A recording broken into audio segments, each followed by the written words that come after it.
স্বামী স্ত্রীর অশান্তি অনেকটাই বেড়ে গেছে। তারা দুজনেই ঠিক করে নিয়েছে তারা ডিভোর্সের মামলা করবে। যেমন কথা তেমন কাজ। কোর্টে ডিভোর্সের মামলা শুরু হয়েছে। ম্যাজিস্ট্রেট সবার আগে ছেলেটাকে বলছে, তোমার বউয়ের সঙ্গে কাটানো একটা সুন্দর মুহূর্ত তুমি সকলের সামনে তুলে ধরো।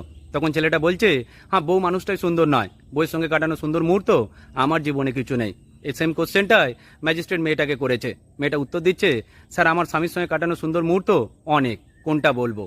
তখন ম্যাজিস্ট্রেট বলছে, তোমার জীবনে এতগুলো সুন্দর মুহূর্ত স্বামীর সঙ্গে থাকা সত্ত্বেও তুমি কেন ডিভোর্স চাইছো? তখন মেয়েটা বলছে, স্যার, আমার স্বামীর সঙ্গে কাটানো সুন্দর মুহূর্তগুলো শুধুমাত্র আমার স্বামীর যখন শারীরিক চাহিদার ইচ্ছা গেছে, যতক্ষণ আমার শরীরে উপরে থেকেছে ততক্ষণই আমি ওকে খুশি করতে পেরেছি, ততক্ষণই আমাকে সুন্দরভাবে ভালোবাসা দিয়েছে। কিন্তু যেই মুহূর্ত ওর খিদে মিটে গেছে তখনই আমি ওর কাছে বিষাক্ত হয়ে গেছি।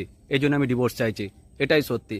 আমাদের সংসারে অনেক স্বামী আছে যারা বউদেরকে খিদের খোরাক বানিয়ে রেখে দিয়েছে। তারা বউদের চাহিদাটা বুঝতেও চেষ্টা করেনি। এই জন্য মেয়েদের মনে অশান্তির পরিমাণ বেড়ে যাচ্ছে, তখনই ডিভোর্স